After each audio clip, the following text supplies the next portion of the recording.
District and session court Islamabad में साबिक वफाकी वजीर फवाद चौधरी के खिलाफ धोखाधड़ी केस। फवाद चौधरी को मजीद जिस्मानी रिमांड पर इस्तगासा के हवाले किया जाएगा या नहीं। अदालत ने फवाद चौधरी के जिस्मानी रिमांड की सदा पर फैसला महफूज कर लिया।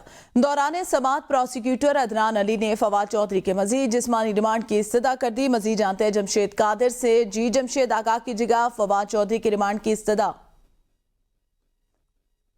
चौधरी साबिक वफाकी वजीर भी हैं और साबिक पीटीआई के रहनुमा भी हैं। उन पर मुकदमा दर्ज किया गया था। 50 लाख रुपए के फ्रॉड का ये मुकदमा था।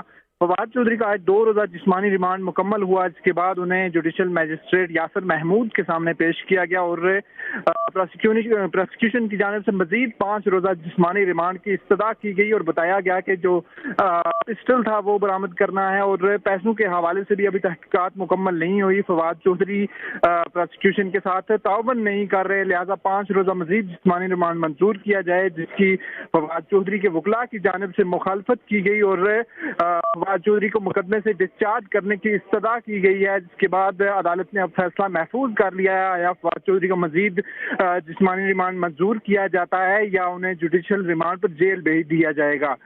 जी सही, बहुत शुक्रिया जमशेद।